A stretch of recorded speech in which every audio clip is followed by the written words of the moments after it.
Good evening, book lovers. Welcome to another episode of Cath-Lit Live. I am your host, Amy Cattapan. You can find me everywhere on social media under my pen name, AJ Cattapan.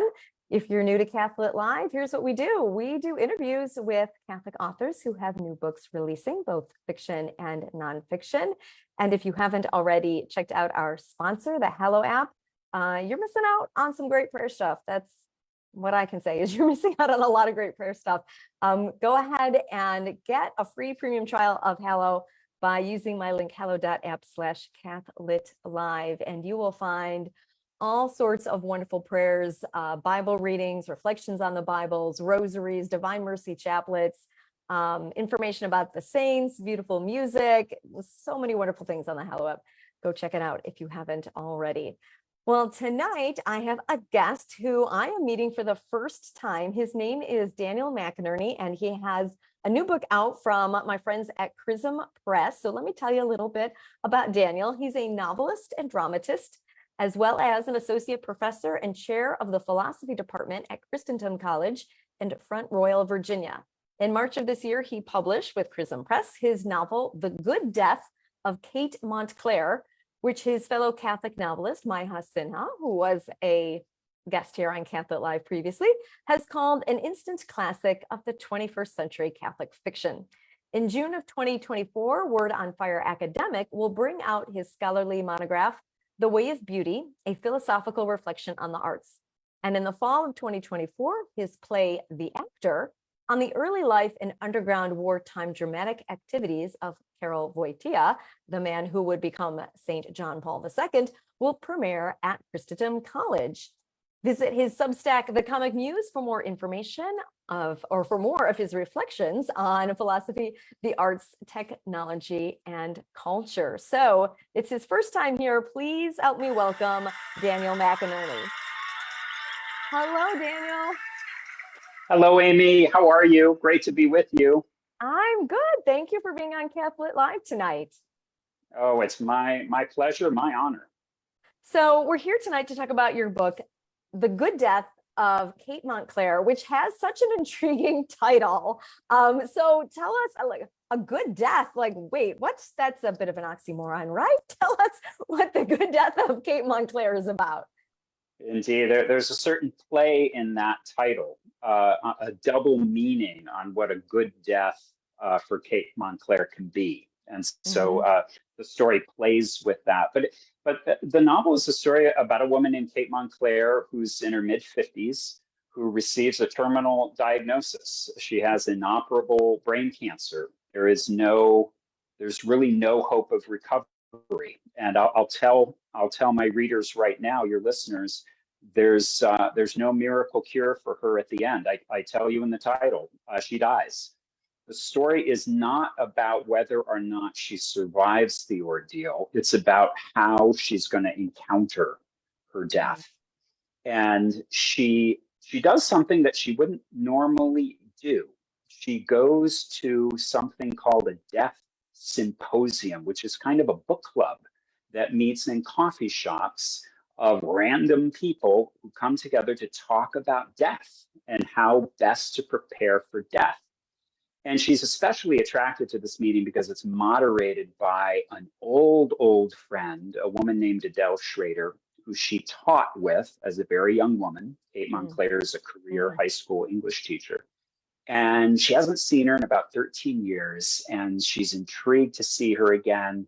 She's trying to come to grips with her diagnosis. She goes to the death symposium, and as she and Adele reconnect and Adele learns about Kate's illness, Adele suggests to Kate that she undertake an assisted suicide, that she perform an act of euthanasia.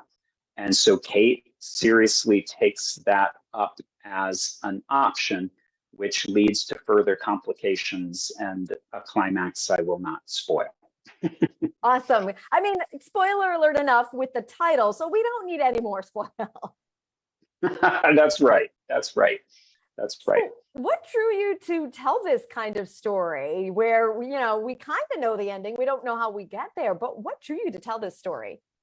Yeah, there's probably one more than one germ of inspiration for any story, but one of the most significant ones for this was an advertisement that I saw on a bulletin board in a Panera restaurant in northern Virginia, near where I live, and it was for something called the Death Cafe, which is a thing. Your viewers can look it up. Wow. It's been covered by the New York Times and other major media outlets, and it's just what I've described. It's a group that meets in coffee shops to talk about death. I imagine most people who go would be lacking in faith, not having any other resources to help them meet death, and they don't want to do it alone, and so they come together to talk about it. And interestingly, for we Catholics, they meet over tea and cake. That's sort of a staple of all Death Cafe meetings throughout the world. So you have this kind of pseudo-sacramental element to it as well. So I was intrigued by that. I was at once kind of horrified by this, that people were so without a religious culture, especially, that would help them prepare for death. But at the same time, I was kind of cheering them on. At least they were attacking the biggest question of human life head on. The question being, how am I supposed to comport myself when it comes to death? So as soon as I saw that ad in that Panera, I knew there was a good story there somewhere. It took a while for it to come together, but that was a significant germ. So tell me about your protagonist. We know she's dying, but you've got to have a pretty strong protagonist if we're going to follow along with the story, right? Good. Yeah. Kate's a very interesting person. As I said, she's a career high school English teacher, has been teaching her whole career. She had hoped to be a writer, and that never quite materialized. But it's not just the story of her diagnosis and her attempt to find a treatment and hopefully a cure and not finding it. It's not your ordinary cancer memoir, because Kate has a philosophical. Uh-oh. I feel like we just lost Daniel for a moment. So I'm going to hang on live on Facebook, and he's going to pop back in. So you were telling us about Kate, and this is not just the typical cancer memoir. Yeah, I was saying it's not your typical cancer memoir. Kate has a philosophical soul. So she, right away, when she receives her diagnosis, is asking questions, what does my life amount to? Why is this happening to me? Is there something I'm supposed to do? And it really leads her on to deep philosophical, even theological questions about the guilt she feels for things she has done in her life, especially a tragedy that happened in her young teaching years when she was teaching with Adele Schrader at an international school in Rome, an affair she had that ended tragically. She has to come to terms with her guilt for that. So I think it's her philosophical soul that really distinguishes her experience from most people who would be going through that. And she really pushes the question to find answers that, again, I'll leave it to your viewers to see if she finds. So, I'm hearing a strong philosophical bent to it, which makes sense given your background. How does this embody the Catholic imagination? Is it really a philosophical thing or a theological as well? Yeah, it's both. But I would say most fundamentally, it embodies the Catholic imagination in the way it tells its story.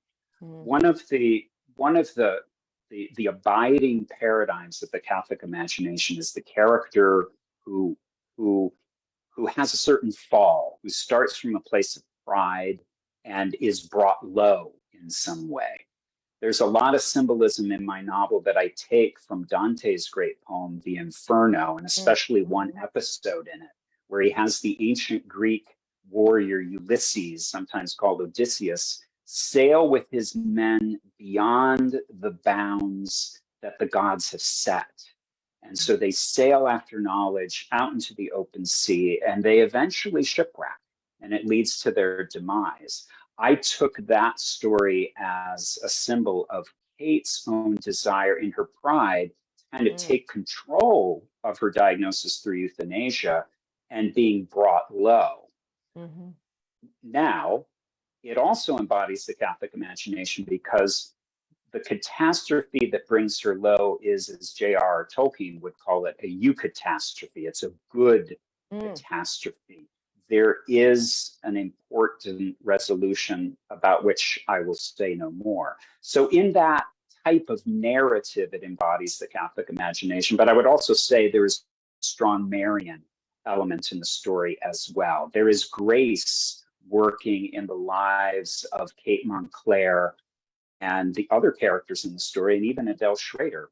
And it's working really through Mary being the mediatrix, and particularly the green scapular being the means through which grace is transmitted to the characters. Well, this sounds like a fascinating tale, and I hope our readers go and check it out. Tell us where people can find out more about you. I read your bio before you came on, so we know you've got some big things planned for next year. So how can we keep in touch so we know about everything that's coming out next year too? Great. Well, my digital home base is my Substack email newsletter, which folks can join for free. It's called The Comic Muse. So you can search on that on Substack, or you can search on my name, Daniel McInerny. And I write on issues, on the arts, on culture, technology, just about once a week. I am next year, I have a work of philosophy related to my work in fiction called The Way of Beauty. And that's going to be a philosophical account of beauty. And that's coming out from Bishop Barron's Word on Fire ministry, Word on Fire academic, in June 2024. So folks can look out for that as well. Awesome. Well, thank you so much for coming on Cath-Lit Live tonight, Daniel. Thank you, Amy. I sure enjoyed it. Thank you. All right. Have a great night. We'll wave goodbye to you. All right. So if you've read it, because Daniel's book has been out for a couple months, we've been trying to schedule this interview and we had some dates conflicting. So maybe some of you watching this have already read it since the book's been out for a few months. If you have, please let us know what you think in the comments. And if not, maybe go check it out. It is from Chrism Press, The Good Death of Kate Montclair. So until next time, I'm going to wish everybody happy reading.